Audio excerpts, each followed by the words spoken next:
Hello, everybody. Another good evening to you all. My name is Ruham Manzoor, and I'm the managing partner of Maces. And today we are continuing on our series of be on top of the world with some of our top ranking university partners, including Russell Group and top 100, top 200 ranked universities. So today we have with us. One of our prestigious Russell Group partners from University of Newcastle, who actually studied in Newcastle himself. So he was a student there. First-hand information. Achint Soni. He's joining us from Delhi. So he manages the entire South Asia region. How are you doing, Achint? I'm doing great. Thank you so much, Roham, for having me here. And we're really happy to have you on this and explaining the whole proposition to our students. When we talk about Bangladeshi students, obviously for a majority of them, they know the big London universities and the big names, but a lot of universities which are really good, really high ranking, for perhaps fall through the cracks, let's just say. Sure. Maybe they don't know much about it. So obviously, once they see something like this, then they can pretty much build on that. So tell me, how long have you been working with Newcastle or associated with Newcastle? Well, I've worked for Newcastle for just about 3 years now. A couple of months less than that. But I've lived in the city of Newcastle and studied there. So I did both my bachelor's and my master's there, and then I worked there for a couple of years before I moved back, thanks to Brexit. um, but yes, nonetheless, yeah, I've had a very long association. So this definitely does come as an easy sell, like you said. It's first-hand information. I love the city. It's like second home. Pre-pandemic, I used to visit a lot, but it's been a while since I've been back. Yeah, I mean, the pandemic has pretty much, this was one thing that has affected the entire world. Normally, you have, okay, the war in this place, and then problem in this place changes. But this is one thing that at least I can remember in my short life. That, this is one thing, but I've never seen anything like this, which affected the entire world, like the people of the entire world, and they all had the same problem. Sure. You have to wear masks. You can't go out. You might die if you catch a disease. I mean, that is mind-boggling if you think about it, and it kind of True. brought people It's together. it's a well, yes, definitely. I think I don't think I've ever heard of anything similar in at least in my life. And like you said, it's so what 7-8 billion people in the world suffering from the same Right, issue. Of course, geopolitically we have different issues, with right. regards to that. But nonetheless, it's kind of put us all at the same Yeah. level in terms of struggling If you with think about the whatever we. shutdowns, the people's fear, you have to wear mask and go outside, all those things, it has affected pretty much everybody. So that is something interesting. I mean, it's Yeah. certainly, and I think that we'll have a lot of data. Back in about 6-7 years ago, I used to go to, when you travel to Southeast Asia, Vietnam, Hong Kong, and you'd Hmm. see people wearing masks, and you kind of say, why are these people wearing masks? But obviously, True. they were affected by SARS, and Yeah. so they know firsthand what it was all about. And now we all know. Anyway, Achin, again, thank you so much for taking the time. I know it's a weekend, and it's quite late for you as well. And thank you so much for Sure. giving the time. So No, we no can worries at start all. with your presentation, and then once your Perfect. presentation is done, 10-15 minutes, we will then go into questions. So if you want Sure. to share the presentation. Yeah, I'm just give me 1 second. I'm gonna try and get that up.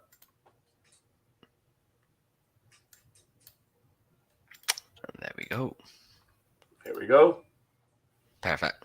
Can Yes. you see that? Brilliant. Yes. Great. So for everyone here, as Roham said, my name's Achint. I am the international and the regional officer for South Asia for Newcastle. Um, I've got a presentation here just to kind of run you through what Newcastle's all about, and what you could look at in terms of your higher education if you're looking for coming to the UK and choosing Newcastle as an option. Um, just in terms of what we're going to talk about in the next 15 or 20 minutes, I'm going to quickly run you through the presentation because I'm aware that we've got a certain time limit in terms of what we can talk about. But just in terms of who we are as a university, what we do, the areas we kind of specialize in, where we're based, and what the kind of student experience and what you would look at once you've graduated from a university like Newcastle.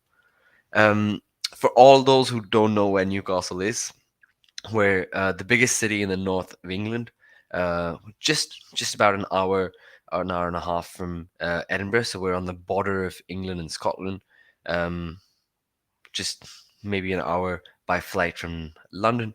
But we're the biggest city in the north, and that kind of gives us access to a lot of, you know, a different experience as a student when you're coming to the north of England. We have an international airport of our own, so we're quite well connected to the rest of the world. Um, Whether you're coming from Dubai or different cities in Europe, there are flights that come in every day, so it makes access, to the city and to the university quite easy that way. As a university, we're over 200 years old, with over 120 different nationalities. So there's two different universities within the city of Newcastle. They're both based in the city center, and together we bring in about 50,000 students into the city from over 150 different countries. So it's quite multicultural, it's quite global in that sense, and you'll have students from literally all four corners of the earth, and that kind of makes it quite interesting when you're trying to network and create that educational experience when you're coming to a foreign university like Newcastle. We do have campuses across the world. There, of course, is our main campus in Newcastle, but we have an engineering school in Singapore and a medical school in Malaysia. We used to have a campus in London, but thanks to the pandemic, that's kind of on a shutdown for now at least.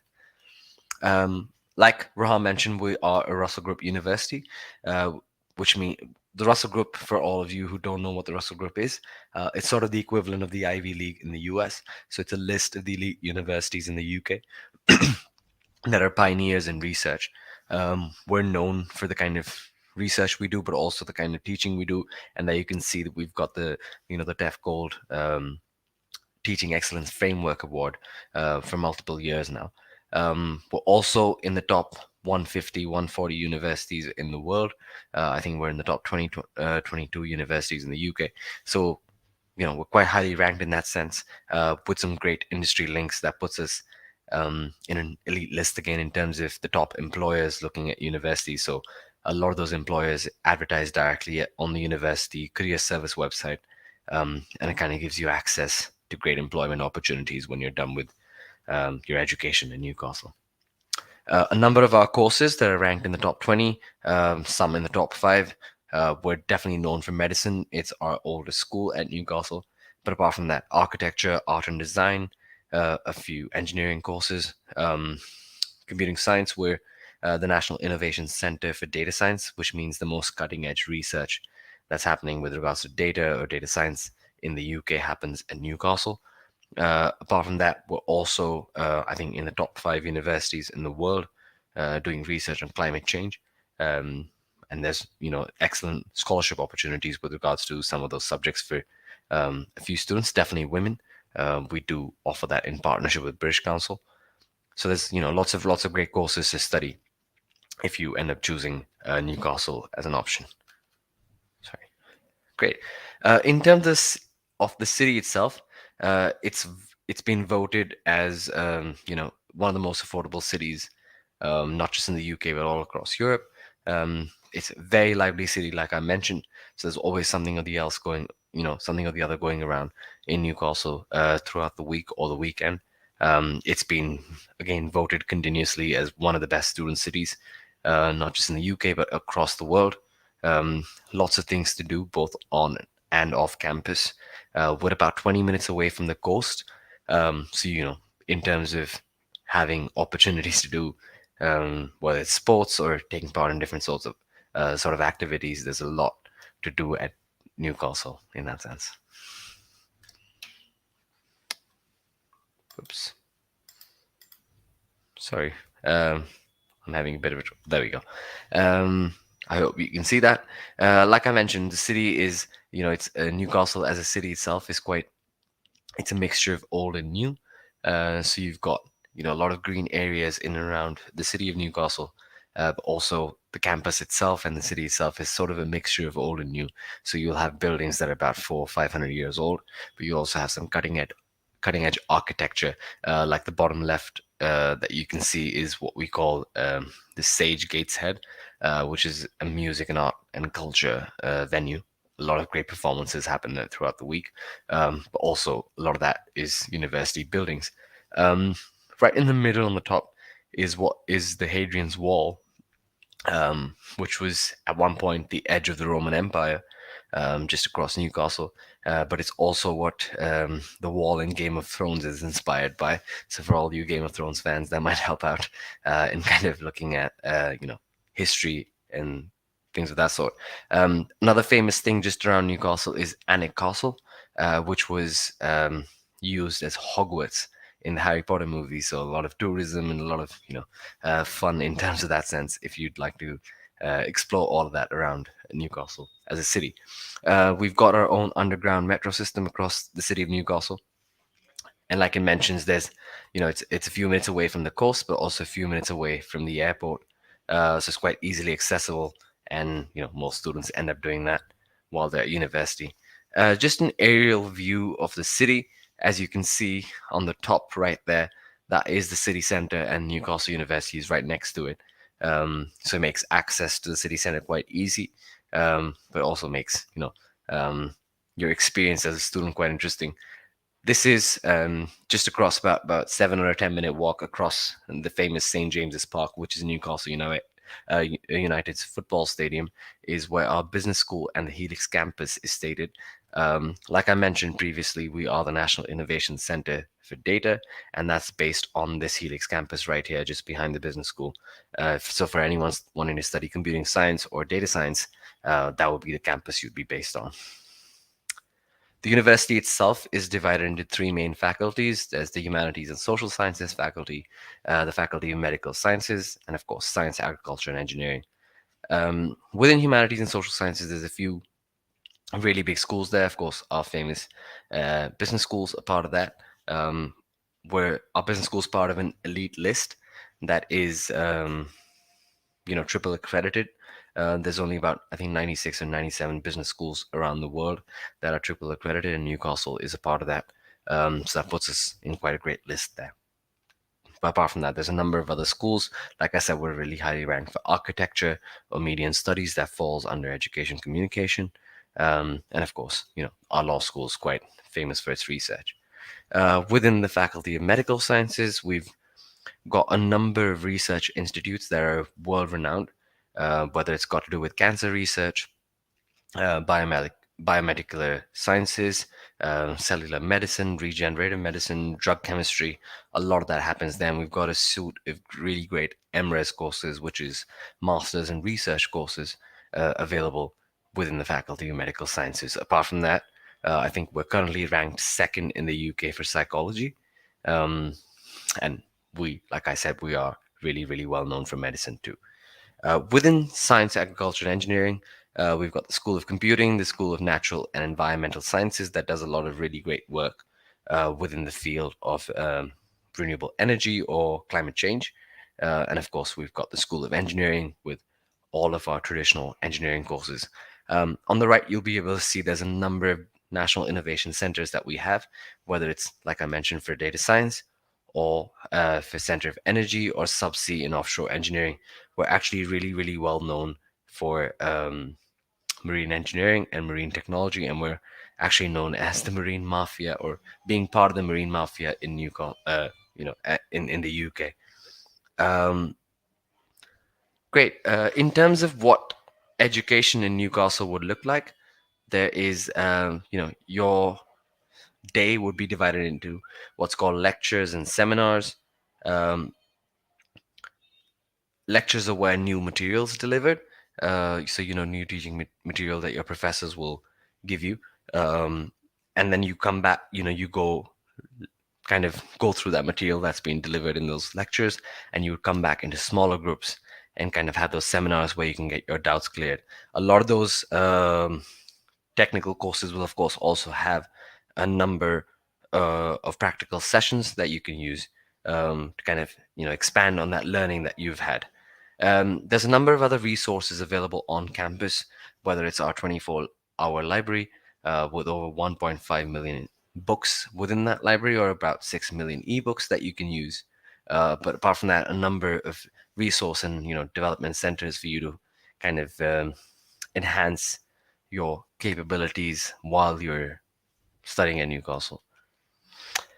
Typically, we look in terms of A levels. We'll look at about ABB, which would, if you're doing an A level in Bangladesh, that would kind of be what we would expect out of that. There are equivalents of that in terms of what you would require in terms of Bangladeshi requirements, and that is available on the website. For postgraduate, we usually look at about 60 to 65% in your undergraduate degree.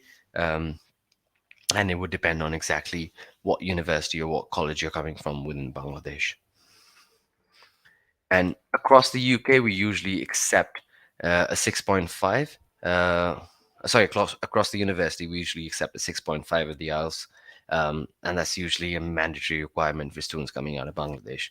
I know there's a little bit of information there for Indian students, but in terms of Bangladeshi students, we would usually require you to have that IELTS 6.5 when you're coming to the UK. Great. In terms of the fee structure, those fees have gone up a little bit for this year. You're looking at roughly about 18,500 to about 25,000 pounds across the undergraduate and the postgraduate courses. And of course, the more technical the course, it might be more towards the 25,000 pounds mark, because of the kind of labs that you might have to access while you're doing your education there. Some of these scholarships are purely for Indian students. However, in terms of Bangladeshi students, we've got the Vice Chancellor's excellent scholarship, if I'm not wrong, but we've also got a new scholarship called the British Council Scholarship for Women in STEM. And that's for a few courses within the field of climate change. It takes care of all your fee, your living expenses, and adds, kind of takes care of all your visa fees and everything. But there's, it's post application, so you will need to have an offer before you can apply for most of these scholarships. The first job, the first task would be to apply to Newcastle and actually get an offer before you can apply for these scholarships. But there are a number of really, really great, of course, competitive, but really great scholarships available at Newcastle. Like I mentioned, it's one of the most affordable cities in the UK.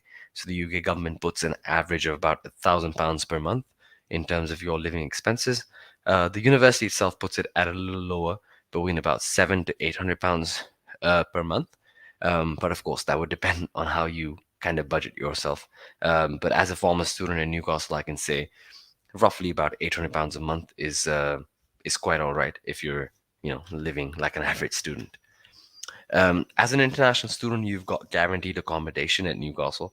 So we have our own accommodations across the city centre, usually within a 5 or 10-minute walk from the main campus if it's not directly there. And there's a variety of choices that you can choose from. If you go onto the university website, you can actually take a virtual tour of all the different kinds of accommodations we offer. And they usually range between £400 to £650 per month, and they include all your bills. We do have a number of organizations, including ResLife, that kind of actively help students who are part of our accommodations by organizing activities and support groups to kind of make you feel more at home, while you're so far away from home. So there's a lot happening there, and kind of creating these support systems for you to be as comfortable as you can be while you're at university in Newcastle. Like I mentioned, they're mostly about a set 5 or 10-minute walk away from the main campus. You can see a few there. They're quite easy to access, and they're pretty much, if they're not within the city center, they're quite close by.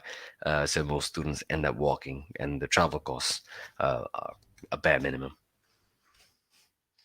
In terms of your careers, like I mentioned, we've got a world-renowned career service, a multi-award-winning one, and they're quite active in terms of their primary responsibility, which is making students more employable.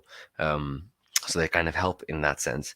They do a number of different things. They help you with your CVs, your job applications, kind of help you prepare for the world of, graduate employment when you're done, in terms of your career planning, whether you'd like to take um, an internship, or part-time work. If you're looking to be an entrepreneur, there's enough help available within that. There's startup support and funding available for anyone who wants to start their own business, whether it be in the UK or when you end up coming back to home. So lots of different things available. The career service organizes 2 or 3 really big career fairs throughout the year, where a number of big companies come in, and it's a great way for you to network um, with those companies to kind of you know expand that into graduate roles when you graduate from the university. A number of our students have gone on to work for some really big companies, both when while they're in the UK and when they get back to their home countries. Right. There is a lot of different opportunity available, irrespective of the courses you're studying. Um, I would highly encourage you to kind of look at your opportunity to study abroad as also a way to create that network for yourself while you're there at university. Um, Apart from education, there's a number of other things that you could do at university, where we're ranked quite high in terms of student status satisfaction. Our students union just won the best students union of the year award last year. It has over 250 different societies and lots of different sports clubs available for anyone who wants to take part in extracurricular activities. It's a great way to meet people from outside your course and build that great network while you're at university. Whether you want to play sport at a professional level, or just use it as a networking tool, there's different options available. And of course, you can take part in any of those. But apart from that, also lots of different societies to kind of build your skills, and interact with great people, not just within the university, but also within the larger, the UK employment network. Great. So there are 2 different ways of applying. Of course, if you're applying for an undergraduate degree, you would apply through what's called UCAS, which is the Universities and Colleges Admission Service. They usually have a deadline for international students, which is around the end of June. Um, you're allowed to apply to 5 different courses or 5 different universities as part of that application. Um, for PG, of course, we've got our own application portal, and you can access that through the university website when you're looking for a particular course, and apply right there. We do definitely recommend that you apply early as an international student, because sometimes it takes time for your offers to come through, and of course, you've also got to go through the extra process of applying for visas and all of that. But please make sure when you're applying through the university website for a PG course that you're quite well aware of what the entry requirements are and what the deadlines look like, because some of the courses might have deadlines, and you might have to apply within those deadlines for those courses. Great. That was pretty much all I have today. But if you guys have any questions, please, by all means, get in touch with me. I'll share. Sorry, just give me a second. I'll share my email ID in the chat, and if you've got any questions, you're always welcome Well, to drop me. thank you so much, Achint. I mean, this was very helpful, and you've explained most of the things. The other thing is for applications. If you would like to apply, if you want, or if you have any questions, we can always get in touch with Achint. You can get in touch with us as Of the course, local yes. representative of the University of Newcastle. If to get in touch with us, you can email us at mail@macesbd.com. You can call us at 017-5566-0803, or you can go to our website, www.macesbd.com, and fill up an inquiry form. We have a University of Newcastle page within our website, and you can fill up an inquiry form through that, and we'll be happy to answer any questions. We can also help you with your application, with your visa. The best thing is there are no fees. So our services are completely free for you. And we have 100% visa success rate for UK. So, we'll be very happy to help you apply to the University of Newcastle. I mean, obviously, we work with more than 200 universities across UK, USA, Canada, Japan, Malaysia, and Australia. So, Achin, thank you very much for the presentation. There are a few things that I found really good. Was overall it was ranked 150 in the whole world by QS. So out of 9,000 universities, that's not bad at all. And also, of course, the best thing is it's not just about the academics,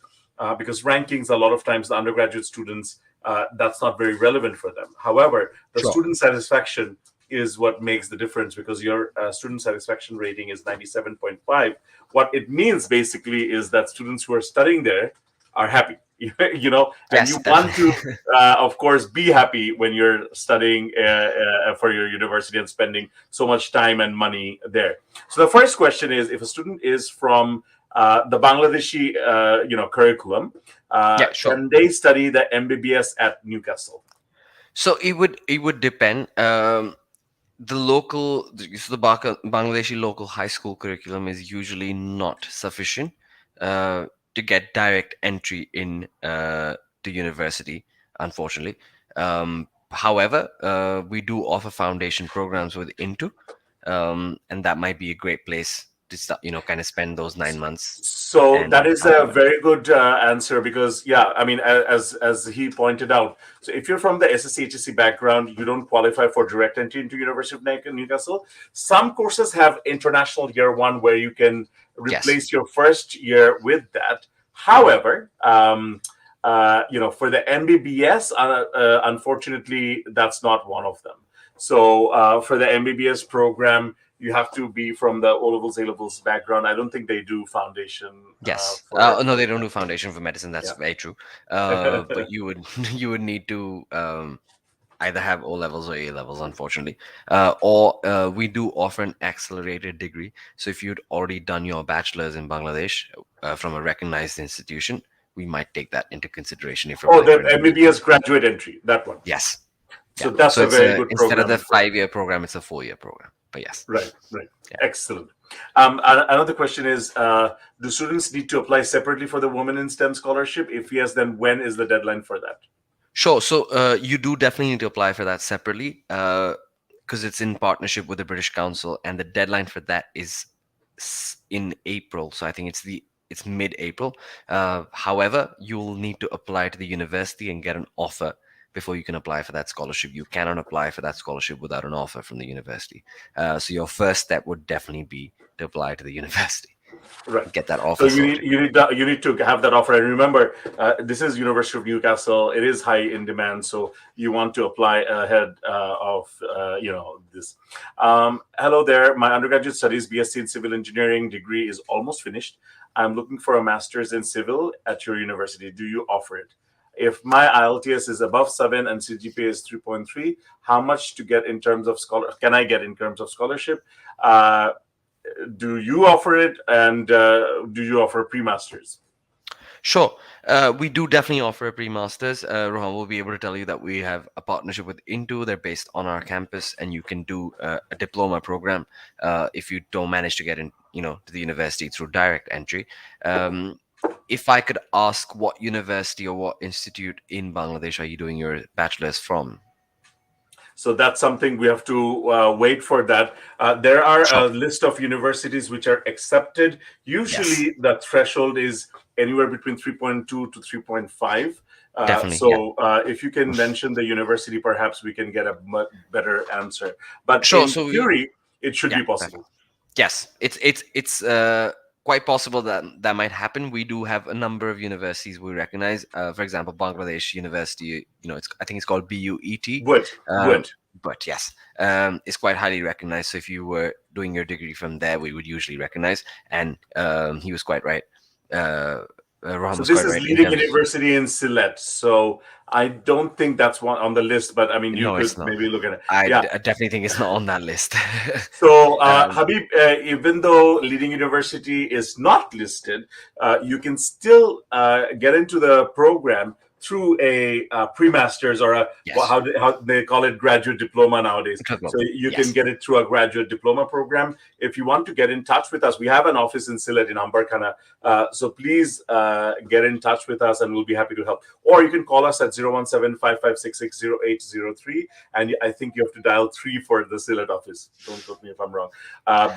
Yeah, and then one of our counselors can help you make the application. Does Newcastle University accept applications from all over, all the universities? So this is, you have answered that. The list of universities which is acceptable. Is there any way to know what that list Yes, is? this information would be on the website straight away. If you look at, if you go to any particular course and you look at the kind of entry requirements, choose Bangladesh as the country, and I'll tell you exactly what they, the kind of institutions we accept. It's, there we're still trying to work around the kind of entry requirements around Bangladesh. There's not enough information that we have in terms of, what we So managed to. we need to work on getting that straightened out because Yes. obviously there are many other universities which will accept Sure. degrees from Bangladesh. So we need to work on that. I think we have to also work together and help Yes. you make that. Does university? Oh, that's the same question. Question. Does Newcastle accept students for undergraduate degrees who has more than 4 years of gap? So it's not always a no, it's a case by case situation. It would depend on what you've done in those 4 years. If you've got work experience during those 4 years, if you've done actual work during those 4 years, that would definitely most likely add to your application. We don't discriminate on gaps. However, if you cannot explain what you've done during that gap, that might negatively impact your application.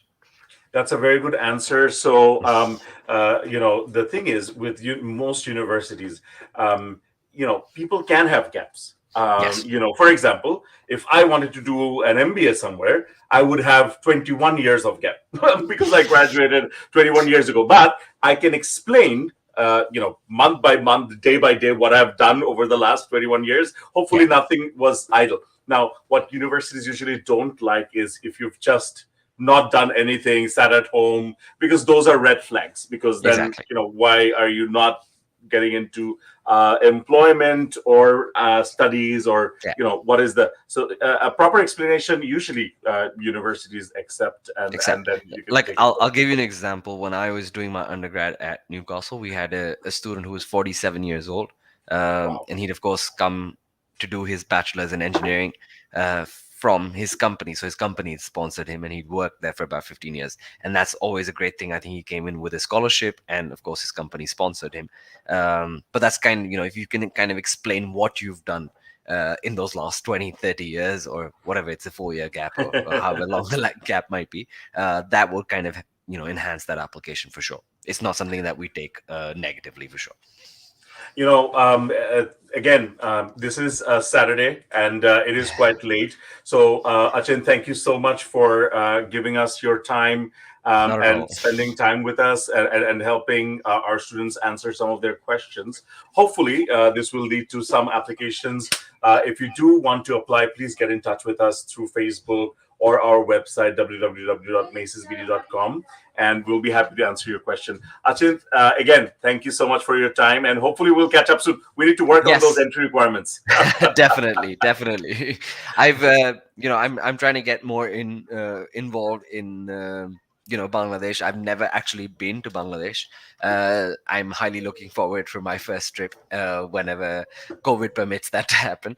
And we And would then love to host you as well in our thank you so offices. much. Thank you so much. Definitely. I'll definitely try and make a trip down. So the next session, you've heard it here first. We will have Achint in our office, and our students can meet him face to face. Once again, Perfect. Achint, That thank you sounds so great. much.